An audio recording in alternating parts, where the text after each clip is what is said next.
کون ایسا شخص ہے جس کو آج کل کے دور میں ٹینشن نہیں ہے؟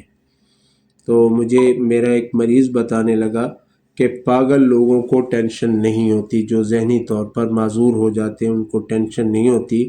تو میرے بھائی، وہ پاگل ہوتے ہی ٹینشن کی وجہ سے ہیں۔ آپ کہتے ہیں کہ ان کو ٹینشن نہیں ہوتی، تو آپ ذرا سوچیں کہ پاگل وہ ہوئے کیوں؟ کوئی ٹینشن پہنچی، کوئی ذہنی تکلیف، کوئی ذہنی اذیت پہنچی تو وہ پاگل ہو گئے۔ تو یقین جانیے ٹینشن انسان کو پاگل کر دیتی ہے۔ ٹینشن، ڈپریشن، انزائٹی، یہ سب ایک دوسرے کے رشتہ دار ہیں اور ایک سے دوسرے جو ہے نا مرض کو ابتدا دیتے ہیں، ایک نئی شروعات دیتے ہیں۔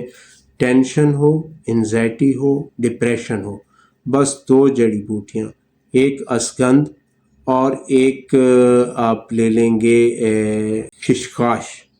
یہ آپ نے ہم وزن لینے ہیں، اس کو کوٹ کے باریک کر لینے ہیں۔ باریک کرنے کے بعد ایک چائے والا چمچ صبح، ایک چائے والا چمچ شام، نیم گرم دودھ کے ساتھ آپ نے لینا ہے۔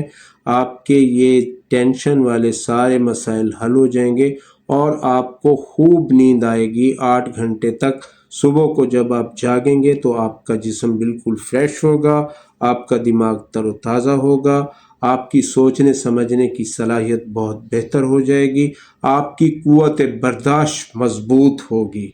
تو صحت سے متعلق کوئی بھی سوال ہو تو اسکرین پر دیے گئے نمبر پر آپ ہم سے رابطہ کر سکتے ہیں۔